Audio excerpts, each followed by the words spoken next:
Me están siguiendo. Al principio, nadie le creyó del todo. Cuando Lorena Vidal, una enfermera de 44 años, empezó a decir que la acosaban, sus allegados lo interpretaron como paranoia o una crisis emocional tras un divorcio. Era una mujer respetada, una profesional ejemplar, que había dedicado su vida al cuidado de ancianos y enfermos terminales. Vivía sola en una casa modesta en una calle tranquila a las afueras de Vancouver. En 1982, tras el fin de su matrimonio con un influyente psiquiatra, Lorena denunció las primeras señales de lo que se convertiría en un infierno. Llamadas telefónicas anónimas en plena noche, susurros que pronunciaban su nombre, cartas con palabras recortadas y amenazas vagas pero constantes. Dijo que se sentía vigilada, seguida, vigilada, pero no podía demostrarlo. Durante los meses siguientes, la situación se agravó. Alguien irrumpió en su casa y le cortó la ropa interior. Al amanecer, sus zapatos solían estar mojados o sucios, como si los hubieran movido durante la noche. Se despertaba con moretones y arañazos en brazos y piernas, sin recordar cómo habían llegado allí.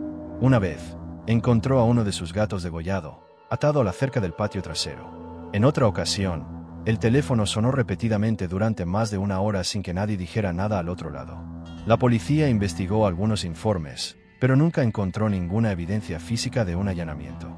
El informe siempre era el mismo: no hay señales de entrada forzada. Pronto, incluso los investigadores comenzaron a dudar de ella.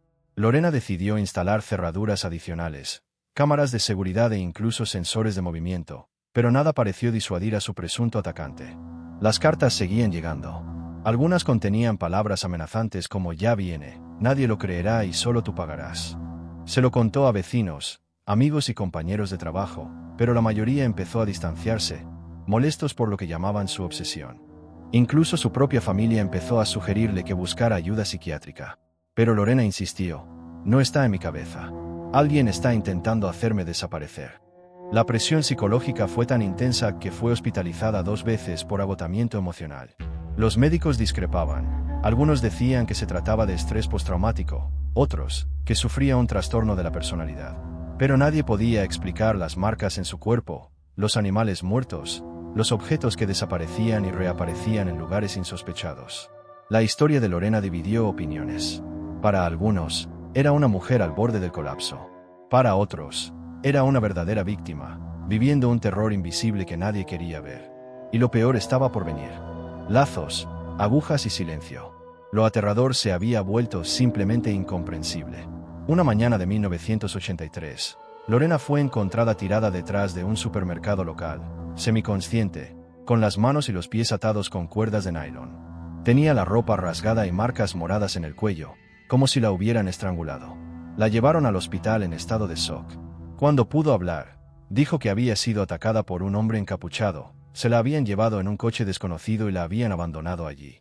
La policía investigó la escena, pero una vez más no encontró testigos, cámaras ni pruebas que respaldaran su versión de los hechos. La comunidad comenzó a dividirse en 2 grupos: quienes creían que necesitaba ayuda psiquiátrica urgente, y quienes temían que algo realmente oscuro estuviera sucediendo. Este fue solo el primero de varios incidentes similares. En otra ocasión, los vecinos la encontraron en su garaje con las manos atadas a la espalda y un corte profundo en el brazo. Tenía una nota pegada al estómago que decía: "Se le ha advertido". Los médicos encontraron indicios de sedación en su cuerpo, le habían inyectado alguna sustancia, pero las pruebas nunca pudieron determinar la fuente exacta. Comenzaron a surgir especulaciones más inquietantes. ¿Podría haberse lesionado así? ¿Podría alguien haberse atado tan fuerte por sí solo, sin ayuda externa?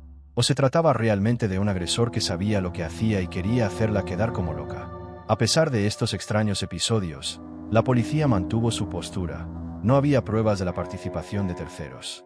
El caso se clasificó como un informe sin pruebas. Los expedientes policiales se acumularon, y la frialdad de las autoridades contrastaba con el creciente pánico de Lorena. Empezó a llevar un diario donde registraba ruidos, sueños perturbadores, llamadas anónimas e incluso una descripción de lo que ella llamaba una presencia constante. Una noche, escribió: "Entran en mi casa sin dejar huellas. Ya no sé qué es real, pero sé que voy a morir. Y dirán que me hice esto a mí misma". Desesperada por ayuda, Lorena contrató a un detective privado llamado Gabriel Nogueira. Fue uno de los pocos que la tomó en serio desde el principio. Instaló cámaras ocultas, revisó los teléfonos, examinó las ventanas y puertas, pero no encontró nada concreto. Sin embargo, después de unas semanas, él mismo empezó a recibir llamadas anónimas. Voces masculinas que decían, «Deja de cavar o te enterrarán también». Gabriel denunció esto a la policía, que una vez más minimizó los hechos. Para ellos, todo seguía pareciendo un teatro construido por una mente frágil. Pero había algo que nadie podía explicar. ¿Cómo era posible que una mujer común y corriente fuera capaz de simular lesiones tan complejas, inyecciones químicas e incluso secuestros con sujeciones profesionales? ¿Y todo ello ella sola? Cuando la víctima se convierte en el problema. Con el paso de los años, la postura de las autoridades se hizo evidente. Lorena era vista como una carga. El número de denuncias policiales superó los 100. Años de llamadas, visitas al hospital, exámenes forenses, informes policiales, todo sin resultados. Algunos agentes comenzaron a reírse de ella abiertamente. Un informe interno, posteriormente filtrado, decía, paciente con delirios de persecución. Casos inconsistentes, sin pruebas materiales. Terminar el contacto. Esto fue devastador para Lorena. No solo negaban su dolor, sino que se burlaban de ella. En 1985, perdió su trabajo en el hospital debido a inestabilidad emocional, y la separación solo la aisló aún más. La comunidad también le dio la espalda. Los niños del barrio pasaban junto a su casa y gritaban «loca». Empezaron a circular cartas anónimas que decían que Lorena era una actriz que busca llamar la atención. Algunos familiares se distanciaron. Su hermana incluso dijo en una entrevista, «Ya no sé qué es verdad». Siempre tuvo miedo de estar sola. Quizás inventó todo esto sin darse cuenta. Pero el detective Gabriel Nogueira se mantuvo firme. Afirmó que había claros patrones de manipulación externa en el caso, aunque aún no podía demostrarlo. Lorena, a su vez, se hundió aún más en la angustia. Escribió en su diario, «Si muero, por favor, demuestren esto. Demuestren que intenté ser escuchada». En un último intento por protegerse, Lorena se mudó a una casa más pequeña en otro barrio. Instaló sensores en todas las ventanas, reforzó las cerraduras y empezó a dormir con un cuchillo bajo la almohada. Aún así, los sucesos continuaron. En 1987, despertó con un corte en la cara y una jeringa vacía junto a la cama. Las pruebas revelaron la presencia de diazepam y morfina en la sangre. No tenía estos medicamentos. ¿La explicación de la policía? Posible intento de llamar la atención. Era como si cuantas más pruebas surgían, menos en serio la tomaban. Lo más aterrador fue que Lorena empezó a perder la fe en la realidad. Declaró que ya no sabía que era imaginación y que era verdad. Pero siempre mantuvo un hilo de lucidez. Alguien intenta destruirme. No solo física, sino psicológicamente. Quieren que me rinda. Quieren que parezca loca. Y si acabo muerta, dirán que lo hice yo misma. Palabras que, con el tiempo, se volverían proféticas. La desaparición. El 25 de mayo de 1989, Lorena Vidal no acudió a una cita con su terapeuta. Esto nunca había sucedido.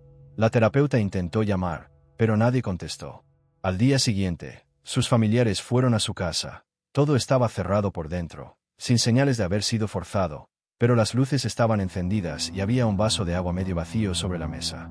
El teléfono estaba descolgado. Su coche, un sedán blanco, había desaparecido del garaje. Se presentó una denuncia por desaparición, pero, como de costumbre, la policía trató el caso como una fuga voluntaria. Afirmaron que había fingido situaciones en el pasado. 2 días después, el coche fue encontrado frente a un motel abandonado en una calle tranquila. La puerta del conductor no estaba cerrada con llave y la llave seguía puesta. En el interior, se veían señales de forcejeo. El asiento del copiloto estaba inclinado hacia atrás y uno de los zapatos de Lorena estaba en el suelo. En la guantera, la policía encontró fotos viejas y rotas y una nota manuscrita. Es demasiado tarde. Pero no había rastros de sangre ni huellas dactilares distintas a las de Lorena. Una vez más, la investigación era sospechosa. Para los investigadores, todo apuntaba a un caso de autopretación. Pero el detective Gabriel Nogueira opinaba lo contrario. Se la llevaron. Y alguien sabe exactamente cómo no dejar rastro. Durante 2 semanas, no hubo señales de nada.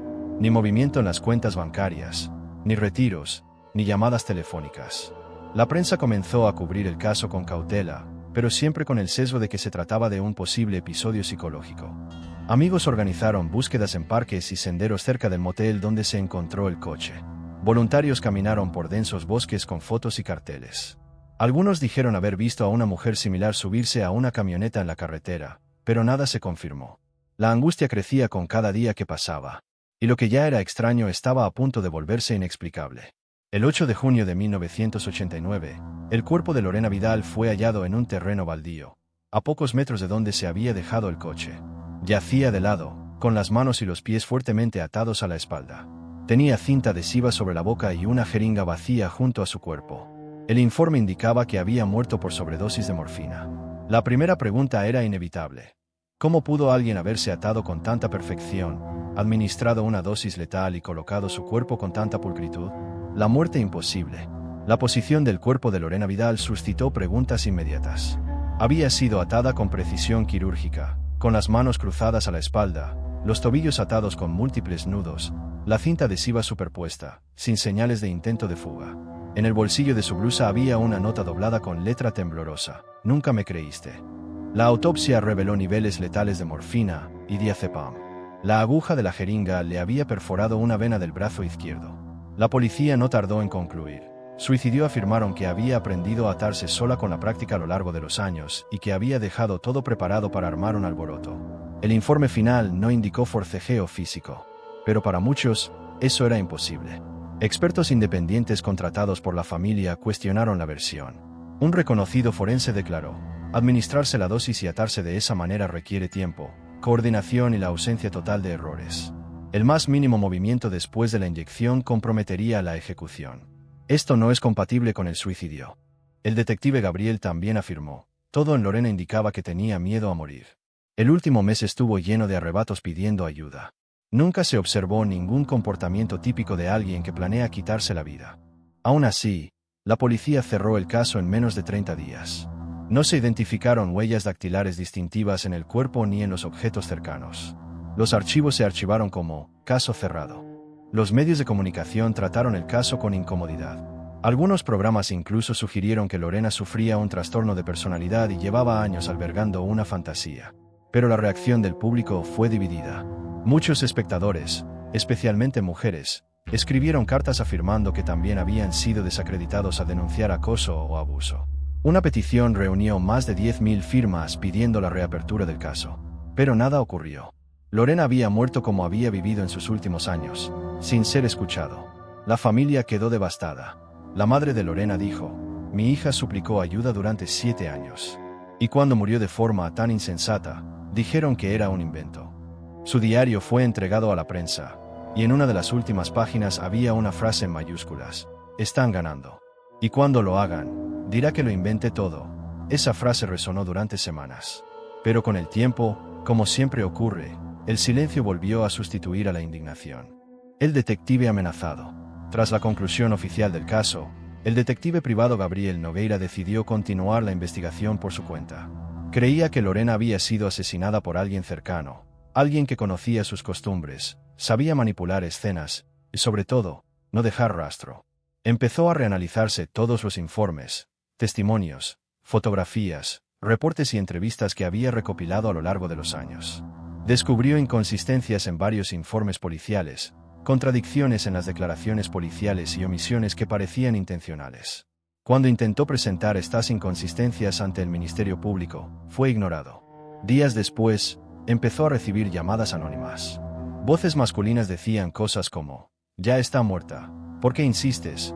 Detente antes de que alguien te encuentre durmiendo para siempre, y solo eres un curioso más. Una noche, encontró el retrovisor de su coche colgado de un alambre, con una nota pegada al cristal. Ella te lo advirtió. Tú también serás advertido. Gabriel denunció estos incidentes a la policía, pero recibió la misma respuesta que Lorena había oído tantas veces: sin pruebas, no habrá investigación. Algunos amigos le sugirieron que abandonara el caso, que ya había cumplido su propósito. Pero no pudo. Algo en su interior le decía que si paraba, estaría enterrando a Lorena para siempre. Años después, en una entrevista, Gabriel dijo: vi el miedo en sus ojos. Vi la desintegración mental de una mujer que intentaba sobrevivir. Y vi cómo el sistema se reía de ello. Se alejó de la vida pública por un tiempo, pero dejó documentos cifrados a un abogado con instrucciones de que solo los divulgara si algo le sucedía. Esos archivos nunca se han hecho públicos, pero su contenido sigue siendo objeto de especulación en foros en línea y documentales independientes. A pesar del miedo y el aislamiento, Gabriel siguió siendo la única voz activa en defensa de Lorena. Y gracias a su persistencia, El caso nunca cayó en el olvido. Dijo que su muerte fue una ejecución psicológica tan brutal como cualquier crimen físico. Y quizás, en el fondo, sabía que quienes estaban detrás de esto seguían ahí fuera. Invisibles. Intocables. El patrón repetido. Años después de la muerte de Lorena Vidal, comenzaron a surgir otros casos similares. Mujeres denunciaron haber sido acosadas, haber recibido cartas anónimas, sentirse vigiladas y no haber sido tomadas en serio. En 1993, Beatriz Campos, una mujer de 29 años, denunció haber sido seguida durante meses por un hombre enmascarado. Mostró notas, audios y objetos dejados en su puerta. La policía declaró que no había ninguna prueba concreta. Unos meses después, Beatriz desapareció. Su cuerpo fue encontrado en un parque, con signos de sedación y cuerdas similares a las de Lorena. El informe oficial: suicidio. En 1996, otra mujer, Solange Meireles, denunció un acoso idéntico. Vivía a solo 4 kilómetros de la antigua casa de Lorena. Recibía llamadas anónimas con risas distorsionadas, oía pasos en el tejado y encontraba mensajes en su buzón. Cuando buscó ayuda, le dijeron que podría estar atravesando una crisis emocional. Un mes después, la encontraron inconsciente en su bañera, con cortes superficiales y una carta críptica: nadie me escuchará. Sobrevivió, pero fue ingresada en una clínica y no ha vuelto a hablar desde entonces. Para Gabriel, esto no era casualidad. Era un patrón, un ciclo. Alguien, o algún grupo, estaba detrás. Personas que sabían explotar la incredulidad de la sociedad, que sabían convertir a las víctimas en objeto de burla, y que sabían desaparecer sin dejar rastro. Llegó a llamarlo el protocolo de descrédito: primero desacreditar, luego aislar, luego eliminar. El caso de Lorena, según él, fue el experimento más cruel de este mecanismo. Y lo más inquietante, había indicios de que algunas de las personas involucradas en los informes e investigaciones de Lorena también aparecían en los expedientes de los otros casos. Los mismos expertos, los mismos nombres, el mismo desprecio, el mismo silencio. Pero nada se investigó a fondo. Porque, como decía el propio diario de Lorena, saben cómo hacer que parezca que no pasó nada. El diario ocultó. Unos meses después de archivar el caso, la hermana menor de Lorena, Mariana Vidal, decidió vaciar el ático de la antigua casa familiar. Entre viejas cajas y cuadernos de su infancia, encontró algo que cambiaría por completo su perspectiva de los hechos: un diario de 96 páginas, encuadernado a mano, con registros meticulosos de los últimos 4 años de la vida de Lorena. Describía las persecuciones con detalle, incluyendo fechas, horas, objetos trasladados y nombres de las personas con las que había hablado, incluyendo policías, médicos y vecinos. Además, Lorena había dibujado mapas con los lugares donde creía estar siendo vigilada y había anotado voces, coches sospechosos y sueños recurrentes. Un pasaje me llamó la atención: creo que me escuchan incluso cuando pienso. No me estoy volviendo loca. Quieren que piense eso. Pero estoy despierta. Estoy despierta. En otro pasaje, escribe: Gabriel me cree. Pero creo que también intentarán silenciarlo. Quien denuncia termina solo. Pero prefiero morir lúcida que vivir como una marioneta. El diario fue entregado a Gabriel, quien escaneó todas las páginas y guardó copias en diferentes lugares. Intentó de nuevo entregar el material al Ministerio Público. La respuesta fue formal, contenido sin valor probatorio. Mariana decidió entonces entregar extractos de su diario a la prensa independiente. Un pequeño periódico alternativo publicó el artículo bajo el titular: La mujer que gritó durante 7 años. El reportaje se viralizó en foros en línea, comunidades de sobrevivientes y grupos feministas. La gente empezó a contar historias similares, de persecución ignorada por las autoridades, de amigos desaparecidos, de voces al teléfono que nadie pudo rastrear. La figura de Lorena se convirtió en un símbolo de la lucha contra el silenciamiento de las víctimas. Pero también despertó una nueva alarma: ¿si realmente tenía razón? A pesar de todas las repercusiones, el caso no se reabrió. Las autoridades afirmaron que el diario por sí solo no cambió la causa de la muerte. Pero en círculos alternativos, comenzó a circular una teoría cada vez más aceptada: Lorena no fue asesinada por una sola persona, sino por todo un sistema que se niega a escuchar, proteger y reconocer el terror psicológico como una forma real de violencia. Y quizás aún peor, por un sistema que prefiero no saber quién está detrás de las sombras. El silencio que protege. En 2001, un investigador retirado de la policía canadiense, identificado solo como RS, reveló en una entrevista anónima que sus superiores le habían ordenado no fomentar la histeria en casos como el de Lorena Vidal. Según él, el mando temía dañar la imagen institucional. También afirmó que existían informes internos nunca publicados que mencionaban pruebas de vigilancia imposible de rastrear y relatos similares de otras mujeres en la misma época. Estas declaraciones nunca se confirmaron oficialmente, pero avivaron el misterio.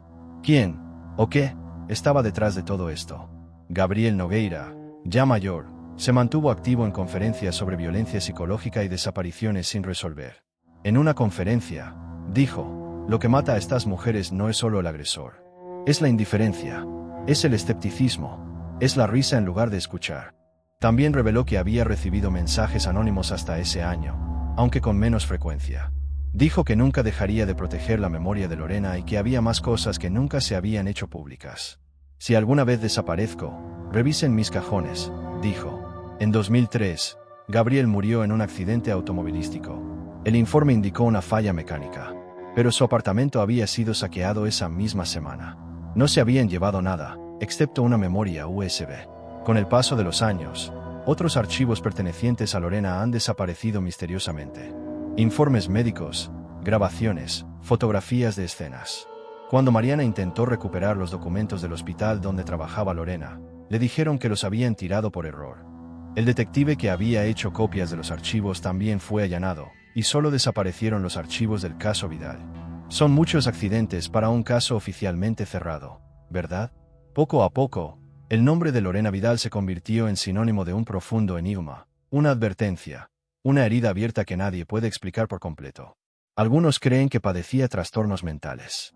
Otros creen que fue el objetivo de un grupo organizado. Algunos hablan de experimentos secretos, vigilancia gubernamental, sectas o simplemente maldad disfrazada de rutina. Pero todos coinciden en una cosa: la forma en que fue ignorada le costó la vida. Y eso no puede, ni debe, repetirse. Nunca fue una invención. Más de 30 años después, el nombre de Lorena Vidal sigue causando malestar. Documentales han intentado reconstruir los hechos. Se han escrito libros, pero ninguno ha aportado respuestas definitivas. Lo más cercano a eso provino de una carta encontrada en 2017, escondida tras un cuadro en la casa donde vivía. Decía, ya no me importa si la gente se ríe. Dejo estas palabras para alguien que aún cree. Entraron, se metieron con todo, dejaron marcas, y todos dijeron que yo me lo hice. Pero juro por Dios, no fui yo. La letra temblaba. Las últimas palabras estaban tachadas, como si la hubieran interrumpido. Esta carta reavivó el debate. ¿Por qué nadie la protegió? ¿Por qué se ignoraron tantas pistas? ¿Por qué desapareció todo tras su muerte? Las preguntas no cesan, y cada nuevo descubrimiento trae más dudas que certezas.